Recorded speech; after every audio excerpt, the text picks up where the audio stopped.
आता है कि गवर्नमेंट को खतरा क्यों है, उनको डर किस बात का है? उनको वोट बैंक का खतरा है क्या कि वो इस चीज़ को एक्शन नहीं ले सकते इस पे? आज महिलाएं, मुस्लिम महिलाएं कितनी परेशान हो रही है कि जब मुंह उठाया तलाक तलाक बोल दिया, फिर माफ़ी मांगते हैं कि गुस्से में मैंने बोल दिया, अब तुम्हें हलाला करना पड़ेगा। अरे औरतें हलाला क्यों करे? तुम करो ना हलाला, तलाक तुमने दिया है, औरतें हलाला क्यों करेगी? हेलो दोस्तों, जय माता दी। मैं नीलम आज फिर एक पॉडकास्ट के साथ आपके सामने आई हूँ और मैं आज बहुत बड़ा केस आप सबके सामने लेकर आई हूँ, जिसकी नज़रें सिर्फ और सिर्फ स्टेट की गवर्नमेंट की ही नहीं, पूरे भारत की इस केस पर नज़र है। तो मैं लेकर आई हूँ आप सबके सामने अनीशा बानो को। अनीशा बानो, स्वागत है आपका हमारे पॉडकास्ट में। Thank you. अनीशा, क्या है आपकी ज़िंदगी में, अब क्या चल रहा है और कैसे ये शुरुआत हुई? ये शुरुआत तो बहुत भयानक हुई है इसकी। मेरे एक चाचा ससुर है, तो उन्होंने मेरे साथ रेप करने की कोशिश की थी, जिसका मैंने विरोध किया था। मैं कंप्लेंट दर्ज करने जा रही थी तो मेरे ससुर ने मुझे रोक दिया कि उनके खिलाफ़ कोई कंप्लेंट मत कर, ये आज के बाद यहाँ पे कभी नहीं आएंगे। तो 6 महीने बाद में वो उनका फ़ोन आता है मेरे हस्बैंड के पास कि मैं आ रहा हूँ, अहमदाबाद से राजस्थान आ रहा हूँ। मैंने बस मना किया था कि वो घर पे नहीं आने चाहिए। उन्होंने आज मेरे साथ ऐसी हरकत की है, कल को वो मेरी बेटी के साथ करेंगे। इस चीज़ को लेके मेरे हस्बैंड के और मेरे बीच में झगड़ा होता है और वो कहते हैं कि मैं तेरे को तलाक देता हूँ। तलाक बोल के घर से बाहर निकाल दिया। बस इतनी सी बात पर आपको तलाक दे दिया? जी। मतलब एक औरत की सिचुएशन समझने की बजाय वो आपको ही फोर्स कर रहे हैं कि आप ऐसा कर लो और ऐसा करने से घर की इज्जत बची रहेगी। हाँ, मेरे हस्बैंड का तो कहना ही यही था कि मेरे चाचा के साथ कंफर्ट होने में क्या प्रॉब्लम है। इतनी बड़ी बात कहते हुए उसे शर्म भी नहीं आ रही? उनके घर में ये सब चीज़ें नॉर्मल है, क्योंकि उसका उसकी चाची का भी चलता रहता है, तो उसको लगता है कि सब ऐसे ही हैं। अब आपके साथ जैसे आपका केस चल रहा है, तो क्या आपके घर वाले आपके साथ है या आपकी जो कम्युनिटी के लोग हैं, कौन आपके साथ है? कोई भी? कोई नहीं। जब सच्चाई के खिलाफ आवाज़ उठती है ना, तब साथ कोई नहीं देता। एक औरत अकेली ही लड़ती है अपनी लड़ाई, उसके साथ में कभी कोई नहीं होता। जैसे आपने केस किया है और आपका केस नाजिया मैम लड़ रही हैं, तो क्या कभी आपके ससुर ने ये नहीं कहा, कहते कि वो बहुत रिच है, तो क्या उन्होंने ये नहीं कहा कि कॉम्प्रोमाइज कर लो या पैसे लेके हमारा पीछा छोड़ दो? बोलते हैं, बोला भी है उन्होंने, घर दिलवा देते हैं, पैसा ले लो। पैसा नहीं चाहिए मेरे को, मुझे मेरे बच्चे चाहिए। तो बेसिकली अनीशा, आप ये लड़ाई अपने बच्चों के लिए लड़ रही हैं? बिल्कुल, मैं अपने बच्चों के लिए लड़ रही हूँ। तो आप सब देख रहे हैं, अनीशा अपने बच्चों के लिए ये लड़ाई लड़ रही है। वो चाहती है कि पैसा तो एक तरफ, घर मकान एक तरफ, प्लीज मुझे मेरे बच्चे दे दीजिए। तो अनीशा, आप सरकार से क्या चाहती है? सरकार से मैं यही चाहती हूँ कि मुझे कैसे भी मेरे बच्चे दिलवा दे, प्लस तलाक पे कोई ऐसी धारा बनाई जाए जिससे कोई भी मुस्लिम लेडी जाके इजीली कंप्लेंट कर सके। क्योंकि हम जब कंप्लेंट करने जाते हैं ना, तो पुलिस वाले ये कहते हैं कि हम किस बेस पे कंप्लेंट लिखें, क्योंकि तुम्हारे में तो ये सब चीज़ें नॉर्मल है और जायज़ भी है, तो हम तो इस पे कोई एक्शन ले नहीं सकते। तो ये चीज़ें जैसे हलाला है, 3 तलाक है, तो ये चीज़ें औरतों के लिए बहुत गलत है, तो ये चीज़ें हटा देनी चाहिए। मतलब आज भी क्या भारत संविधान के हिसाब से नहीं चल रहा? नहीं चल रहा। तो फिर चिल्ला चिल्ला कर क्यों बोला जाता है कि संविधान के हिसाब से चला जाए, संविधान के हिसाब से चला जाए? यानी जो मुस्लिम कम्युनिटी है वो शरिया के हिसाब से चलती है। शरिया के हिसाब से भी वो सिर्फ उतना ही चलती है जितना उनका फ़ायदा है, क्योंकि शरिया के हिसाब से वो तलाक ले सकते हैं, शरिया के हिसाब से वो 4 शादियाँ कर सकते हैं, शरिया के हिसाब से वो हलाला कर सकते हैं। बाकी सज़ा तो वो शरिया के हिसाब से नहीं लेते, वो सज़ा संविधान के हिसाब से लेते हैं। मुस्लिम कम्युनिटी में औरतों की कैसी स्थिति है? बहुत ही गंदी स्थिति है। उनको मतलब मजाक बना के रख दिया है, उनकी कोई तरह की कोई इज्जत नहीं है, उनको सिर्फ एक टॉय की तरह इस्तेमाल किया जाता है, सिर्फ अपनी हवस मिटाई जाती है। उनको गधे से, कुत्ते से कंपैरिजन किया जाता है कि अगर कोई आदमी नमाज पढ़ रहा है, अगर उसके सामने से कुत्ता या गधा गुजर जाए तो उसकी नमाज टूट जाती है, प्लस अगर उसके सामने से एक औरत भी गुजर जाए तो भी उसकी नमाज टूट जाती है। तो आप खुद सोचिए कि औरत को किस तरह से कंपैरिजन किया गया है जानवरों से। तो जैसे मैं देखती हूँ कि हिंदू धर्म में तो फिर भी औरतें थोड़ा खुले से जीती हैं, अपने विचार रखती हैं, मर्द ज़्यादा शादियाँ कर ही नहीं सकते। और हिंदू धर्म में ये होता है कि औरत अपने लिए लड़ती है और कुछ समाज के लोग भी साथ देते हैं। पर इतनी कट्टरता मुस्लिम कम्युनिटी की में औरतों की जो इज्जत बिल्कुल जीरो हो चुकी है, उसको लेकर मुस्लिम औरतें क्यों नहीं सामने आ रही हैं? क्योंकि उनको बचपन से डराया जाता है और ये बताया जाता है कि सबसे ज़्यादा जहन्नम में औरतें जाएंगी। वो चाहे अपने हस्बैंड की सब कुछ कहना माने, चाहे कुछ भी करे, अगर उसने ज़रा सी भी अगर नाफरमानी कर दी अपने शौहर की तो वो औरत जहन्नम में जाएगी। अगर उसने इस्लाम के ख़िलाफ़ आवाज़ उठाई तो वो इस्लाम से भी बाहर होगी, प्लस वो जहन्नमी होगी। औरतों के दिमाग में बचपन से ये चीज़ें डाल दी जाती है कि तुम सिर्फ एक खेती के रूप में इस्तेमाल होती हो, बच्चे पैदा करने की मशीन होती हो, तुम्हारी कमाई भी हराम होती है, तुम्हारा सिर्फ इतना फ़र्ज़ है कि तुम बच्चे पैदा करो और मर्द की हवस मिटाओ। इससे ज़्यादा औरत की कोई इज़्ज़त नहीं है, कोई वैल्यू नहीं है, ना उसकी कोई पहचान है। इतना कट्टरता आती है यहाँ के लोगों में, जिससे किसी को मारने से पहले भी सोचते नहीं। जैसे सलीम वास्तविक भाई को मारा, तो अब क्या उनकी सिचुएशन है? सलीम भाई की सिचुएशन अभी फ़िलहाल वो थोड़ा ठीक है। बाकी जो इनकी कट्टरता है कि मोहम्मद की शान में जो गुस्ताखी करेगा उसका सर तन से जुदा कर दिया जाएगा। जो कट्टरवाद है इनका, ये कम नहीं हो रहा, ये दिन पर दिन बढ़ता ही जा रहा है। आज भी बहुत से एक्स मुस्लिम हैं जिनको धमकियां आ रही है, मुझे भी आ रही है कि अब सलीम के बाद तुम्हारी बारी है। मैं पहले ही बता दूं, जो लोग धमकियां दे रहे हैं कि सलीम के बाद तुम्हारी बारी है, तो ये याद रखना, जिन्होंने सलीम के साथ ऐसा किया वो एनकाउंटर में मारे गए हैं, उनके पास कुछ बचा नहीं है, उनके परिवारों के पास कुछ बचा नहीं है। अपनी कट्टरता से बाहर आइए, अपने आसपास की गंदगी को पहचानिए और देखिए आपने कितनी गंदगी समाज में फैला रखी है। शिक्षा होने पर भी मदरसों में ही क्यों पढ़ाते हैं लोग? क्योंकि उनका कहना ये है जो ये स्कूल की पढ़ाई, कॉलेज की पढ़ाई है, ये सिर्फ दुनियावी पढ़ाई है। अच्छा। हमारे जो आखिरत में काम आएगी वो है कुरान। अच्छा। जो हमें जन्नत तक लेके जाएगी, जो बेहतर हुरों से मिलवाएगी, जहाँ पे दूध की शहद की नदियाँ होंगी। अच्छा, मतलब वो किसी ने देखी होंगी शायद, हो सकता है। जब तो वो रखा गया। मरने के बाद किसने आके बताया कि हमें वहाँ पे बेहतर हुरें मिली है। तो उनका कहना है कि दुनियावी पढ़ाई है, ये यहाँ पे काम नहीं आएगी, हमें सिर्फ आखिरत की तैयारी करनी है। ये दुनियावी है, 4 दिन की ज़िंदगी है, यहाँ पे कुछ नहीं मिलने का है। तो जितना हो सके सिर्फ अपनी आखिरत की तैयारी करो। मतलब इन्हें शुरू से ही आखिरत की तैयारी करवा देते, इसीलिए ये आतंकवादी और कट्टर वो हो जाते हैं। इन्हें लगता है कि मरना ही जायज़ है, जीना तो जायज़ है ही नहीं। जिंदगी कितनी खूबसूरत है, उसके बारे में तो इनको समझाया ही नहीं जाता। इन्होंने देखा ही नहीं होगा, क्योंकि मदरसों में आज दुनिया चांद तक पहुंच चुकी है, लेकिन आज भी मदरसों में सिर्फ पिछवाड़ा धोना सिखाते हैं बच्चों को, इससे ज़्यादा और कुछ नहीं सिखा रहे हैं वहाँ पे। मैं आपको बताती हूँ, भले ही बहुत सारे लोगों को एक स्टोरी है मेरे जीवन की, बुरा लगेगा। मेरे घर पे एक लड़की मुस्लिम थी, उसका नाम नहीं बताऊँगी, काम करती थी। तो वो मदरसे से भाग कर आई थी बंगोल से। जब मैंने उसे पूछा कि तुम क्यों भाग कर आई हो, तब उसने बताया कि मौलाना अपना जो ये पजामा था वो उतार देता था और फिर ऐसे कुर्ते से हवा करता था, और उसका नीचे का पार्ट जब मैं सामने बैठी होती तो मुझे दिखता था।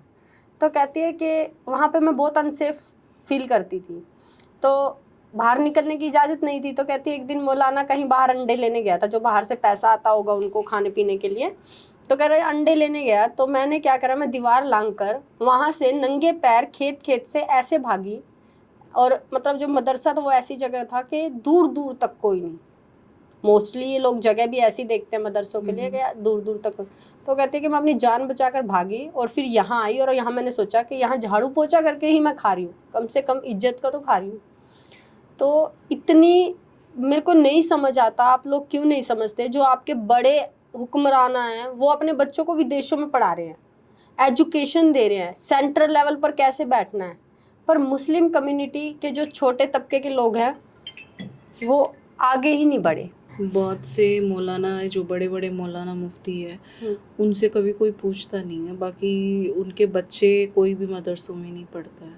अच्छा। बड़ी बड़ी यूनिवर्सिटी में पढ़ते हुए मिलेंगे, बाहर अब्रॉड में यूएसए में पढ़ते हुए मिलेंगे। एक सबसे बड़ा सवाल मेरा ये है, जैसे अब आप खुलासा बोल रही हैं कि हलाला के लिए फोर्स किया, मैं केस कर रही हूँ, बड़े लोग हैं इसीलिए मेरे केस की तरफ ज़्यादा ध्यान गवर्नमेंट का जा नहीं रहा, तो कभी जैसे धमकियाँ भी आती है, आपके अंदर कभी डर नहीं आता? डर नहीं आ रहा मेरे में, क्योंकि मैं सच बोल रही हूँ और सच बोलना कोई गुनाह नहीं होता। चाहे इसके लिए अब चाहे गर्दन काटे चाहे कुछ भी करे। क्या सच में कुरान अल्लाह ने लिखी है? नहीं नहीं, क्योंकि एक माँ होती है, अपने बच्चों को वो अलग अलग नज़रिए से नहीं देखती। तो जिसको ये कहते हैं कि वो 72 माँओं से ज़्यादा प्यार करने वाला है, वो अपने बच्चों को अलग अलग नज़र से कैसे देख सकता है? वो कैसे कह सकता है कि औरत आधे दिमाग की होती है, उसमें दिमाग नहीं होता, वो जहन्नम में जाएगी? वो कैसे बोल सकता है? ये किसी अय्याश आदमी की लिखी हुई है कुरान, अल्लाह की लिखी हुई फिर आप नहीं। कहोगी कि जो मुस्लिम लोग हैं वो आपके पीछे पड़े हैं, तो आप जब बोलोगे तो आप इतना खुलासा बोलते हो तो ये बात उनको पिंच होती है बहुत ज़्यादा। तो अब आपकी आंखों में पानी किस लिए? बच्चे लेने के लिए? मैं तो चाहती हूँ बस मेरे बच्चे मेरे को मिले, क्योंकि मैं उनको ऐसी लाइफ नहीं देना चाहती। क्योंकि आज मेरी बेटी 13 साल की होगी, आज एक माँ बन के अपने भाई को संभाल रही है। बेटा मेरा छोटा है, अपनी बहन वो उसको कैसे संभाल रही है मैं जानती हूँ। उसका मेरी बेटी का कहना ये है कि हम स्कूल से घर पे आते हैं, हमें कोई खाना देने वाला नहीं है, किचन में जाके खुद ही खाना लेती हूँ, भाई को पहले खाना खिलाती हूँ, उसके बाद मैं खाती हूँ, पता नहीं मेरी मम्मी कब आएगी। आज वो जिस तरह से रहती है, उसके जो सपने हैं, उसको आर्ट्स का, क्राफ्टिंग का इतना शौक है उसको, कहीं ना कहीं उसकी वो सारी ख्वाहिशें मर जाएंगी, क्योंकि जो उसकी बुआ वगैरह है, दादी है, इतनी अड़ियल दिमाग की औरतें हैं, वो मेरी बेटी को जीने भी नहीं देगी उस घर में। और जो वो सौतेली माँ लेके आया है, जो मेरी नंदे कह रही है कि असली माँ तो अब आई है उनकी, वो तो सौतेली माँ थी जो छोड़ के चली गई, ये बोलती है। तो मैं एक बात उनसे मैं पूछना चाहती हूँ, जिस औरत को तुम लेके आए वो अपने बेटे को नहीं संभाल पाई, जो उसका बेटा उसको छोड़ के चला गया, वो मेरे बच्चों को संभालेगी? तो आप क्या चाहते हैं, बच्चे मिल जाए? मैं तो बस चाहती हूँ मेरे बच्चे मेरे को मिले। जैसे आपने बताया कि ये भी कभी कभी बोल देते थे कि आपकी जो ननद है बोल देती है कि मेरे बेटे से तुम्हारी लड़की की शादी करवाऊंगी। मेरी बड़ी वाली ननद रूबीना वो कहती है कि, हालांकि वो पहले तो ऐसे मजाक में बोलती थी, लेकिन अगर उसने ये सच कर दिया कि मैं अपने बेटे के उससे शादी करूँगी, तो मैं पता नहीं, मुझे फिर ना तो मेरे को शरिया को चुनूंगी ना मैं संविधान चुनूंगी, फिर फैसला एक माँ करेगी फिर। तो आपका केस कमज़ोर क्यों हो गया? इतना केस हाईलाइट है फिर भी कमज़ोर होता जा रहा है, किसकी वजह से? क्योंकि वो लोग रिच हैं? हाँ, पहली बात तो वो रसूखदार बहुत है, जगह जगह पैसे खिला रहा है। आज के टाइम पे सिर्फ पैसा सब कुछ होता है। जो कानून है, जो पुलिस प्रशासन है, सबको उसने अंगूठे के नीचे ले रखा है। आज कानून, इंडिया का कानून और प्रशासन इतना कमज़ोर है कि एक माँ को उसके बच्चों से नहीं मिलवा सकता। क्या फ़ायदा ऐसे कानून का? आप एप्लीकेशन लगाई आपने मिलने के लिए? सब कुछ कर रखा है मैंने, पर आपको मिलवाया नहीं वे? नहीं। लेकिन वही है कि पैसा जगह जगह वो खिला रहा है, वुमेन सेल में, पुलिस प्रशासन में, हर जगह जगह पैसे ही वो खिला ही रहा है। उसका अभी तक वो रिस्पॉन्स जो होना चाहिए वो अभी तक नहीं मिल पा रहा। लेकिन हाँ, मुझे इतना भरोसा ज़रूर है कि एक ना एक दिन तो उसको मैं सबक सिखा के रहूँगी। जैसे आप कहते हो कि भाई उसने शादी कर ली। जी, शादी कर ली है। वो उसने भले शरिया के हिसाब से दिया और संविधान के हिसाब से तलाक ही नहीं हुआ। शरिया के हिसाब से भी नहीं हुआ है। शरिया के हिसाब से भी तलाक, क्योंकि शरिया के हिसाब से भी वो तब माना जाएगा, उसने हालांकि मेरे को इंस्टेंटली भी तलाक बोला है, उसके बाद उसने मुझे शरिया के हिसाब से, वो अभी जो कानून निकला था कि एक नोटिस महीने, एक महीने में वो नोटिस भी मेरे को मिल चुके हैं। लेकिन शरिया के हिसाब से कि इद्दत की रकम और महर की रकम होती है, वो अदा करनी होती है, वो तब तलाक माना जाता है। वो रकम मुझे अभी तक नहीं मिली, तो तलाक नहीं माना जाएगा। अच्छा, वो तलाक नहीं माना जाएगा। तो तलाक हुआ ही नहीं तो शादी की इजाज़त किसने दी? 4 शादियाँ अलाउड है ना शरिया के हिसाब से। अच्छा, तो 4 शादियाँ अलाउड है इसलिए। तो पहले मैंने सुना था एक बार गवर्नमेंट ने बैन कर दी थी कि ऐसा नहीं कर सकते बिना तलाक के। गवर्नमेंट बैन कर देती है, पर उस पे जब तक वो स्ट्रिक्टली एक्शन नहीं लेगी तब तक कुछ नहीं हो सकता उनमें। या तो इसको पूरा बंद कर दो कि शरिया की ज़रूरत ही नहीं है, हमें संविधान के हिसाब से चलना है, या फिर शरिया उन पे पूरा लागू कर दो कि आपको संविधान के हिसाब से कुछ नहीं मिलेगा। उन पे शरिया लागू कर दो, वो 15 दिन के अंदर अंदर शरिया उठा के फेंक देंगे इंडिया से कि नहीं, हमें संविधान के हिसाब से चलना है। यानी दो नाव में पैर हैं, इसीलिए मुस्लिम कम्युनिटी की औरतों की ज़्यादा बुरी हालत हो रखी है। बिल्कुल। मुस्लिम कम्युनिटी के ऊपर जब कार्रवाई होती है किसी चीज़ को लेकर के, इनके घरों में हर घर से पत्थर निकल जाता है। ये कैसे निकलता है, इसका मुझे बताओ आप। ये तो मेरे माइंड में, मतलब कोई भी केस होता है धड़ाधड़ छतों से पत्थर आने शुरू हो जाते हैं, ये इंस्टेंट फैसला ले लेती है पूरी कम्युनिटी के पत्थर रखना है, या इनको पहले से ही तैयारी करवा रखी है ये चीज़? इनको क्या है कि असली सच्चाई बर्दाश्त नहीं होती है। ये वो लोग हैं जो कुरान को खोल के पढ़ते नहीं हैं, सिर्फ उर्दू में पढ़ते हैं। उनका सही मायने क्या है, उनमें उसमें क्या लिखा है, वो जानने की कोशिश नहीं करते। क्योंकि मौलाना मुफ्तियों को तो पता है कि उसमें क्या लिखा है, वो लोगों को सिर्फ भड़का तो देते हैं लेकिन वो खुद पीछे हट जाते हैं। और ये जो नॉर्मल मुस्लिम है, ये पत्थरबाजी, ये सब दंगे फैलाते रहते हैं। क्या कहीं भी किसी भी दंगे में ये पता है कि इतना बड़ा मुफ्ती वो मारा गया? किसी का भी नाम आया? नहीं आया ना। मौलानाओं का काम ये है कि वो बहका देते हैं, और ये जो नॉर्मल होते हैं उनके दिमाग में बैठ जाती है अच्छे से, ये दंगे फसाद करने पे सड़कों पे उतर आते हैं। तो सबसे बड़ी प्रॉब्लम है कि इनको सच्चाई बर्दाश्त नहीं होती है और ये पढ़ना नहीं चाहते। जिस दिन इन्होंने तर्जुमे के साथ, मायने के साथ कुरान को पढ़ लिया, गारंटी के साथ ये इस्लाम छोड़ देंगे, और छोड़ रहे हैं। आज इस्लाम में इतनी मुस्लिम लड़कियां हैं जिन्होंने इस्लाम छोड़ दिया है सिर्फ इस डर से कि हमें 3 तलाक मिलेगा, हमें हलाला का शिकार होना पड़ेगा, हमें बच्चे पैदा करने की मशीन बना दिया जाएगा। अपने आसपास जैसे हम मुस्लिम धर्म के साथ और भी धर्म है, जैसे हिंदू धर्म हो गया, यहूदी हो गया, औरतें कितना खुलकर जी रही हैं, तो क्या इन लोगों को सीख नहीं मिलती कि तुम औरतें, तुम्हारी मतलब एक पिता, चलो पति को तो नहीं, उसको तो चाहे 4 शादी हो जाए, वो तो औरत को कभी नहीं समझ। एक पिता नहीं सोचता कि मेरी बेटी को ये ज़िंदगी नहीं मिलनी चाहिए, एक माँ नहीं सोचती कि ये ज़िंदगी नहीं मिलनी चाहिए। आसपास के धर्म की औरतें कितना अच्छे से जी रही हैं। उनका कहना ये है कि ये हमारे धर्म का हिस्सा नहीं है। हमारे धर्म में ये सब चीज़ें जो है कि औरत को पर्दे में रहना चाहिए, उनको ज़्यादा बाहर नहीं निकलना चाहिए, उनको ज़्यादा ज़ोर से नहीं बोलना चाहिए। उनका बस यही एजेंडा रहता है कि बस घर में रहो, पर्दा करके रखो, बाहर मत निकलो, खुल के जीना नहीं है। बस वही चीज़ें है कि उनके माइंड सेट बचपन से वही होता है, सिर्फ जन्नत चाहिए, इसके सिवा और कुछ नहीं। तो एक सर है, उनका नाम मुझे ध्यान नहीं है, वो कहते हैं कि मुसलमानों का तो अलग ही फंडा चल रहा है कि 72 हूरें मिलेंगी। तो इनका तो समझ ही नहीं आ रहा, इनकी तो अलग ही दुनिया बन चुकी है। अब जैसे अनीशा बानो है, वो लड़ रही हैं कि उनकी बेटी को ये ज़िंदगी ना मिले, तो मैं चाहती हूँ जो मुस्लिम धर्म की जितनी भी औरतें हैं उन्हें लड़ना चाहिए कि उन्हें ये मतलब ऐसी ज़िंदगी आगे उनकी आने वाली पीढ़ी को ना मिले। एक विवाह की ही इजाज़त होनी चाहिए। हमारी बहुत सी हिंदू लड़कियां जो मुस्लिम धर्म में जाकर शादियां कर रही हैं, भाई सबका अब्दुल एक ही जैसा है, उनके शरिया के हिसाब से ही वो लोग चलते हैं। तो अपने धर्म में रहो, बहुत खूबसूरत है हिंदू धर्म, सनातन धर्म। तो अब आप फिर मुस्लिम रही कि नहीं रही? अब वो मैं तो देखो, मैं यही कहूँगी कि मैं तो मुस्लिम हूँ, पर लोगों का क्या, जैसे इस्लाम का ही कहना है कि इस्लाम से बाहर हो गई है। क्योंकि आपने आवाज़ उठा दी?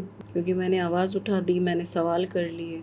क्योंकि इस्लाम में सवाल करना भी वो हो जाता है कि इस्लाम से बाहर होना। इस्लाम में अगर आपने सवाल कर अगर लिया, इस्लाम में किसी ने आवाज़ उठा ली तो वो इस्लाम से दरख्वास्त हो जाता है, वो बाहर हो जाता है। क्योंकि इस्लाम का एक ही फंडा है कि उसमें आवाज़ तुम उठा ही नहीं सकते, उसके खिलाफ तुम बोल ही नहीं सकते, क्योंकि जवाब देना पड़ेगा।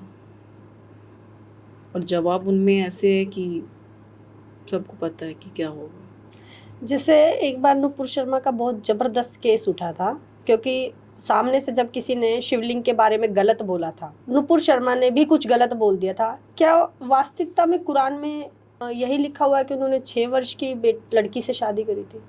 जी हाँ, उन्होंने 6 वर्ष की लड़की से शादी की थी और 9 साल की एज में उन्होंने इंटरकोर्स किया था उसके साथ। पता नहीं मुझे, अपनी आंखों से सब कुछ सही देखने के बावजूद भी लोग इंसान सही क्यों नहीं देखना चाहता है, क्यों छुपाता है हर एक चीज़ को। जैसे आप इतनी लंबी लड़ाई लड़ रहे हो, आपको पता कोई साथ नहीं, रिश्तेदार नहीं, कोई अपना नहीं, जाने कब आप पर हमला हो जाए, तो आपको कहाँ से ये प्रेरणा मिली कि अब मुझे लड़ना है? मेरे आइडल है सलीम भाई। उन्होंने मुझे ये सब चीज़ें बताई थी। मैं जब कहीं भी सुनवाई नहीं हो रही थी और नहीं हो रही थी, सलीम भाई थे जिन्होंने मेरी आवाज़ भी सुनी, जिनकी वजह से आज मैं यहाँ तक भी पहुँची हूँ। आज एक सलीम भाई है जिन्होंने, जो मेरे साथ में खड़े हैं, एक मेरे सपोर्टर बन के, कहूँगी कि मेरे आइडल है वो। उन्हीं से मुझे इतनी हिम्मत आई है कि गलत के खिलाफ आवाज़ उठाना है। मैं मुस्लिम धर्म की हर औरत से कहना चाहूँगी जो पीड़ित हैं, जो रो रो कर इंसाफ मांगती है, आज अनीशा बानो को आपकी ज़रूरत है। आपकी एक आवाज़ इनको बहुत आगे और बहुत ऊंचाइयों तक बढ़ा सकती है। आपको कुछ नहीं करना, सिर्फ एक आवाज़ देनी है कि अनीशा हम आपके साथ हैं, क्योंकि आप भी झेल रही हैं, आगे आपकी बेटियां भी झेलेंगी। क्या स्त्री तत्व इस चीज़ को झेलता ही रहे? तो प्लीज़ मेरी आप सबसे हाथ जोड़कर विनती है, रिक्वेस्ट है, हर उस मुस्लिम धर्म की औरत से जो अत्याचार सह रही है, बंद कमरों में उसकी चीखें सुनने वाला कोई नहीं। आज अनीशा निकल कर आई है आपके सामने, कल को आपको अनीशा ना बनना पड़े, आपकी बेटी को अनीशा ना बनना पड़े। खड़े हो, लड़ो, शिक्षा पद्धति के लिए लड़ो, बोलो हम 3 तलाक का हिस्सा नहीं बनेंगी, आप बोलो हमारे ऊपर अत्याचार नहीं होगा, बुर्के को आप ना कह दो। तो अनीशा, इतनी सारी मुश्किलें आ रही हैं, धमकियां भी आती हैं, क्या आपने कभी गन लाइसेंस अप्लाई नहीं किया? नहीं, अभी फ़िलहाल मैंने ऐसा कुछ नहीं किया है, बट होना ज़रूरी है। अभी जिस तरह से धमकियां मेरे को मिल रही है और सलीम वास्तविक के साथ सलीम भाई के साथ जैसा हुआ है, तो ज़रूरी है कि एक हथियार तो अपने पास होना ज़रूरी होता है। हमारे तो जो हिंदू धर्म है उसमें तो हर देवी, भले ही वो वैसी साहब कहते हैं कि इनके में तो जाने कितनी कितनी देवी है, लक्ष्मी अलग, काली अलग, तो मैं बता देना चाहती हूँ वैसी साहब को भी, हमारे यहाँ स्त्री को पहले ही हथियार रखना सिखाया गया है, तलवार रखना सिखाया गया, त्रिशूल रखना सिखाया गया, खड़ग रखना सिखाया गया है, तलवारों की धार पर चलकर तलवार को कैसे चलाना है ये सिखाया गया है। तो हमारे धर्म में बहुत कुछ स्त्री, हमारी देवियां हमें सिखा देती हैं कि आपको कैसे जीना है। क्या हिजाब और नकाब वास्तव में धार्मिक आदेश है या संस्कृति है? नहीं, ये जैसे सऊदी के लोगों का था कि वहाँ पे जैसे आंधी वगैरह ज़्यादा चलती थी, वो मुंह ढकने के लिए और सर ढकने के लिए वो इस तरह से करते थे, जिसको अभी हिजाब का रूप दे दिया गया है। बट ये ना कुरान का हिस्सा है, ना ही कोई संस्कृति है। और दूसरी बात ये कि मुग़ल राज भी काफ़ी टाइम तक रहा, तो उनकी कौन सी रानियों ने बुर्के पहने थे? सही कहा आपने, मुग़ल राज बहुत रहा पर उन्होंने 800 साल रहा। हाँ, तो उन्होंने कौन से बुर्के पहने थे? एक भी रानी का नहीं देखा कि वो पर्दे में रही है या बुर्खा लगाया है उसने। तो इन्होंने अपनी सहूलियत के हिसाब से आप लोगों को ढक दिया। हाँ बिल्कुल, इन्होंने अपनी सहूलियत के हिसाब से किया। मुस्लिम समाज के लोगों में सुधार की उम्मीद है आपको? ये बहुत मुश्किल है। इनकी जो सोच है वो इतनी अंदर तक भर दी गई है कि इनको सुधार पाना बहुत मुश्किल है। ईरान के लिए यहाँ के मुसलमान रो रहे थे जो बड़ा ही हास्यप्रद था कि हाय हाय खेम नहीं निकलेगा। मतलब मुझे ये बात समझ बताओ, आप यहाँ के मुसलमान दूसरे देशों के लिए इतनी सिंपैथी क्यों? वो कहते हैं कि हमारा रहबर था, कि हमारा सरताज था, वो पर जो वो भी तो बोलते हैं। ईरान तो एक शिया, वो कहते हैं हम ईरानी हैं, कि हम, वो जैसे कह रहे थे, छाती पीट रहे थे कि हमारे उसको धोखे से मारा वो हमारा रहबर था, तो हमारा खामेनी शेर था, उसको धोखे से मार दिया गया। तो एक चीज़ है कि आप ईरानी हो तो आप इंडिया में क्या कर रहे हो? मुझे तो ये समझ नहीं आता कि वो इंडिया कब आया था कि उसके अंडे यहाँ पे पास गया था इतने अंडे यहाँ पे है उसके।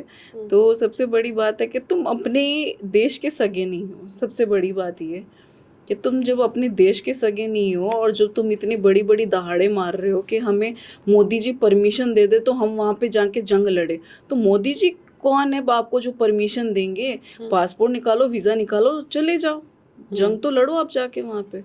अभी जैसे मौलाना रशीदी है, उन्होंने बयान दिया था कि अगर भारत और ईरान में लड़ाई होती है तो भारतीय जितने भी मुसलमान हैं वो ईरान की तरफ खड़े होंगे। कितना घटिया बयान है ये।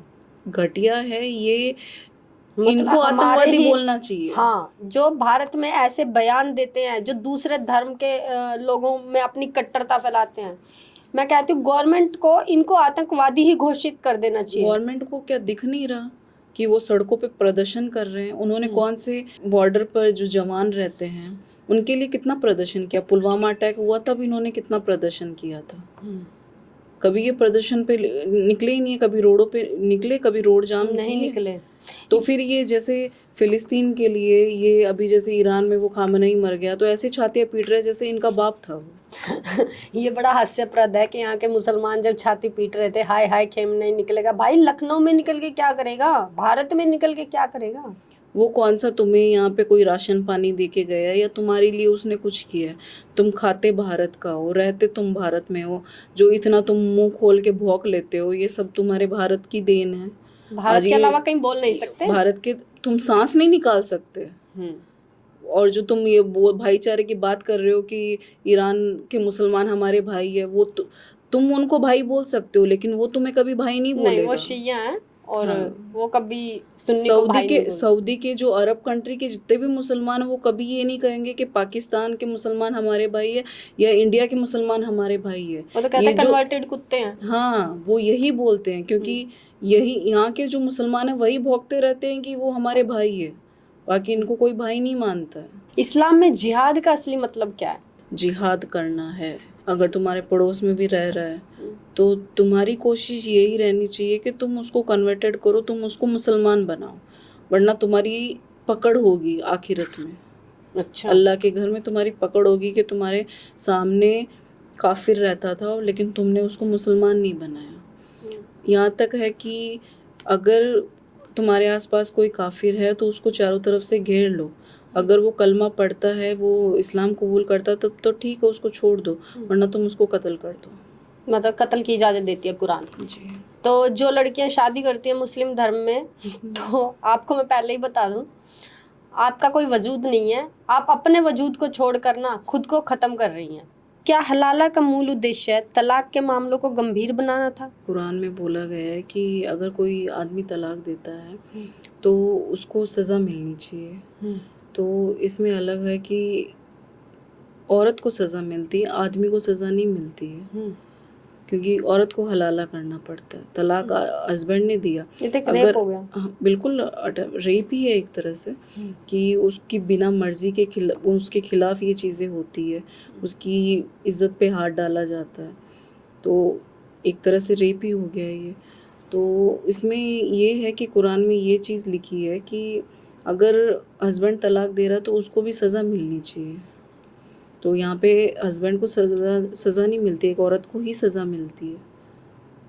सलीम वास्तिक का कहना था कि मुस्लिम धर्म नहीं, एक अय्याशी का अड्डा है। बिल्कुल, ये जैसे मज़हब बोलते हैं तो इसको यही बोलेंगे, मज़े का हब है। मज़े का हब है। इस्लाम में महिलाओं को शिक्षा, संपत्ति और काम के अधिकारों के बारे में क्या कहती हैं आप? उनमें महिलाओं को काम करने की इजाज़त नहीं है क्योंकि ये औरत की कमाई को हराम बताते हैं। अच्छा। और ये कहते हैं कि अगर कोई महिला किसी जगह की या किसी देश की लीडर बन जाती है तो वो देश बर्बाद है। मतलब औरतों का तबका तो बिल्कुल ही इतना नीचे कर दिया कि अगर वो उठना भी चाहें तो दूसरी औरतें उठ ही ना पाए। ओवैसी साहब कहते हैं कि एक दिन इंडिया की जो प्रधानमंत्री है वो हिजाबी महिला बनेगी, तो उनके हिसाब से तो फिर इंडिया पूरी तरह से बर्बाद है। बट ये मेरा कहना नहीं है, ओवैसी साहब का कहना है। तो अब ओवैसी साहब को ये देखना होगा कि भारत की प्रधानमंत्री इंदिरा गांधी जैसी दबंग बने, आयरन लेडी बने या हिजाबन बने। देश चलाना कोई बच्चों का खेल नहीं, युद्ध की स्थितियां भी पैदा होती हैं, उनमें भी दबंग तरीके से निर्णय लेने होते हैं। मुंबई में जो हुआ था, कौन से वो म्यूनसिपाल्टी के जो वोट हाँ हाँ, वोट वोटिंग पड़ हुए रही थी, थे। उस लड़की ने कहा उस था कि लड़की ने पूरे मुंब्रा इंशाल्लाह को हरे मुंब्रा हरे को, रंग से रंग दो। हाँ मुंब्रा तो को। फिर इंडिया, अगर वो कोई प्रधानमंत्री हिजाबन बन गई तो वो तो पूरे इंडिया को हरे रंग से रंग देगी। दूसरे धर्मों के लिए तो कोई यहाँ और फिर वो स्थान ही सीधा है कि हमें तो अल्लाह से पावर आती है। नहीं। अल्लाह किसी ने देखा है?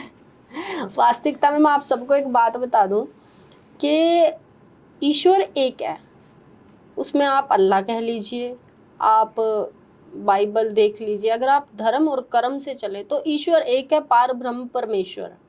उनकी कोई अनुभूति नहीं, वो रोशनी है। बाकी सब नाव की तरह होते हैं जिन पर हम सवार होकर अपने पार ब्रह्म परमेश्वर ईश्वर अल्लाह को प्राप्त करते हैं।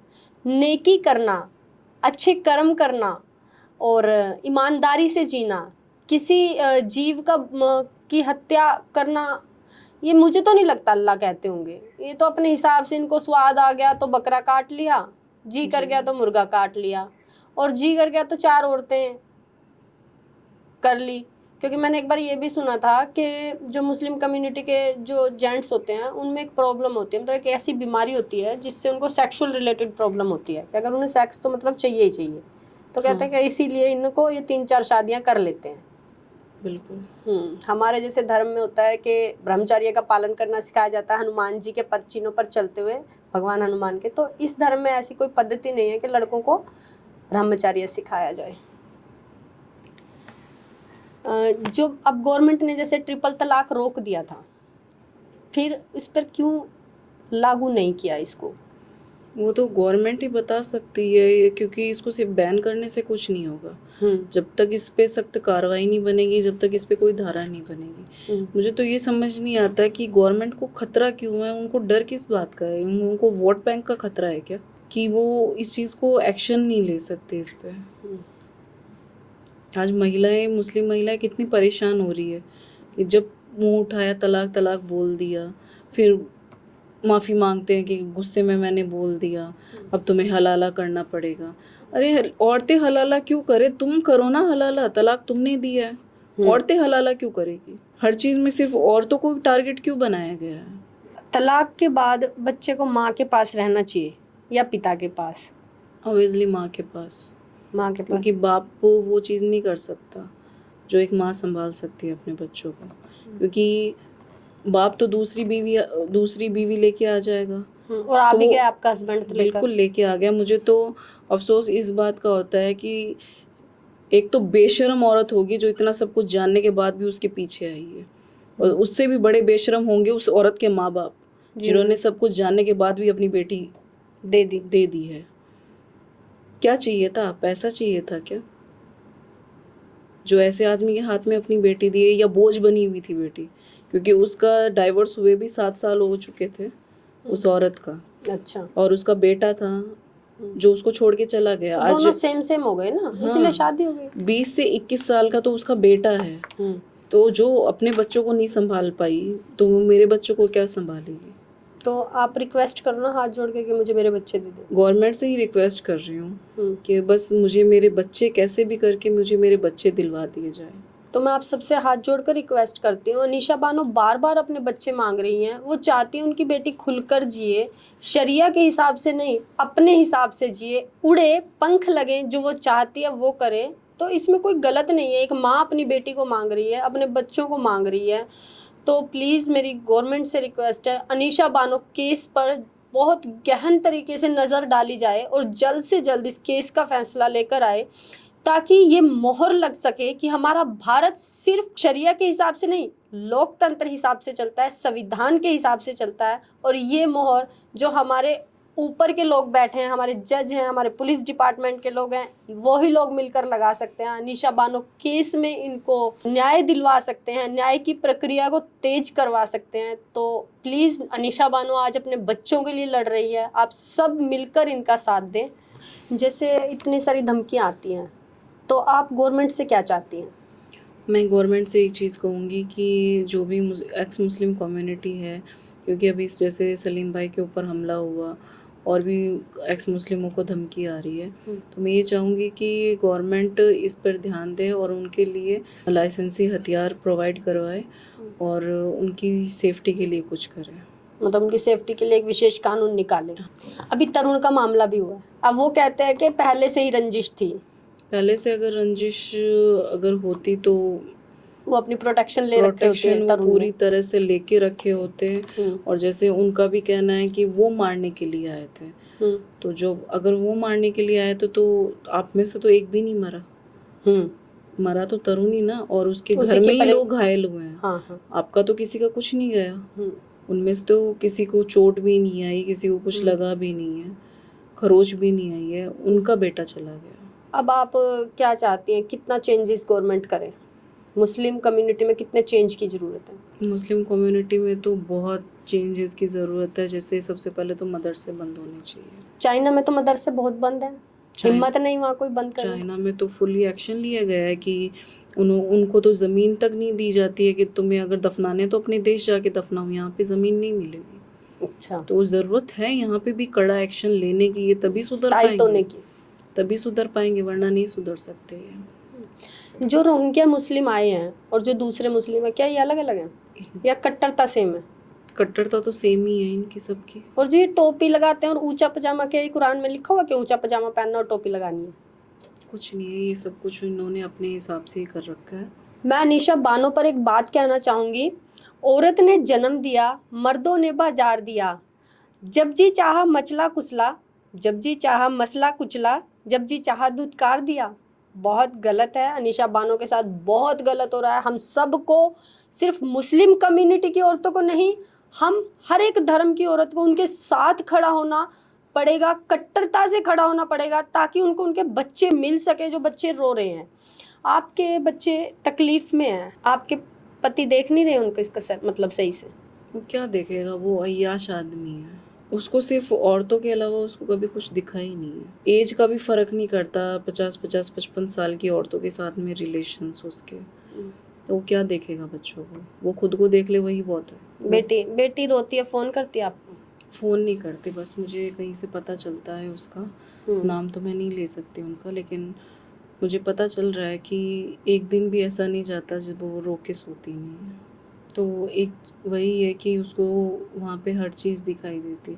उसकी आदत क्या है कि वो खुल के बोल नहीं पाती, वो अंदर ही अंदर घुटती है। क्योंकि आपके धर्म में रखा गया ना लड़कियों को उस तरीके से।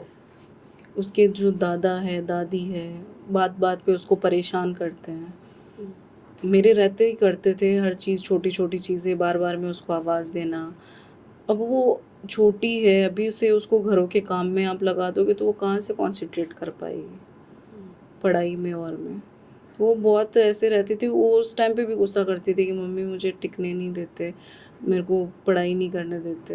तो आप सोचिए कि अभी तो उसके साथ किस तरह से नाराज़ है तो उन पर और खुन्नस उतार रहे होंगे। बस मैं, और सबसे बड़ी प्रॉब्लम है कि उसकी जो बुआ है, 4 नंदे हैं मेरी, तो उनका जो वहाँ पे आना जाना है वो उनको उसको कोसती होंगी वो, क्योंकि मेरा जो हस्बैंड है वो अपनी बहन के इशारों पे चलता है, वो अपने दिमाग से कभी चला ही नहीं है। तो उसकी जो बहनें कहेंगी वो वही करेगा। अब आप टेंशन में रहते हो? मेरे को तो टेंशन दिन रात रहती है उसकी। मेरी मजबूरी है कि मैं उससे जाके मिल नहीं सकती। मेरे ख्याल से आप एप्लीकेशन लगाओगे तो मुझे लगता है कि ज़रूर आपको मिलने दिया जाएगा, उन पर प्रेशर आएगा कि मिलने दिया जाए। तो आप एप्लीकेशन ज़रूर लगाना बच्चों से मिलने की, जिससे आपको मिलाया जाए। जैसे आप कह रही हैं कि केस चल रहा है, कोई आपके साथ नहीं है, तो अब आपका खर्चा कैसे चल रहा है? वहाँ से तो आपने पैसे लेने से मना कर दिया था।